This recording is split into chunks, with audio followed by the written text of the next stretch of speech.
In this video, we will go over the area of an arc sector, and the formula is this. So the area of the arc sector is equal to the central angle divided by 360 degrees times pi r squared. And the first example that we will do together is to determine the area of the arc sector right here. So the first step that we need to consider is what is the area of the whole circle?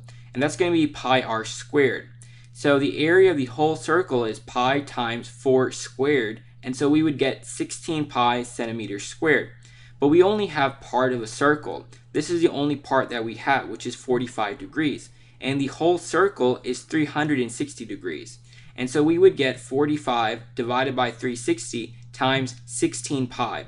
And so we would get 2 pi centimeters squared, because 45 divided by 360 is 1/8. So instead of degrees, you could also have it in radians. So let's say the central angle right here is pi divided by 4.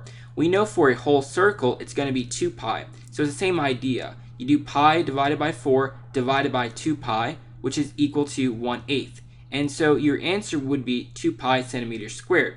Now this is because pi divided by 4 is also equal to 45 degrees. Now the following three problems, if you want, you can pause the video here and attempt them. So with the first problem, we want to determine the area of the circle, and we know the area of a circle is pi r squared. The radius is 5, and so we would get 25 pi, which is equivalent to about 78.5. The second problem, we want to determine the area of the sector defined by y, x, z, and we use that formula that we saw in the previous slide. So the central angle is 90 degrees divided by 360 degrees times pi r squared. R is 5, and we would get 25 pi divided by 4, which is about 19.6. The last problem, we want to determine the measure of the angle A if we're given that the area of the sector defined by y, x, z is 4 pi. So we know the area of the sector is 4 pi. We want to determine the central angle A, and we know that the radius is 6. And so this is what we get. And we know that pi times 6 squared is 36 pi times A divided by 360 degrees. We rearrange to isolate A.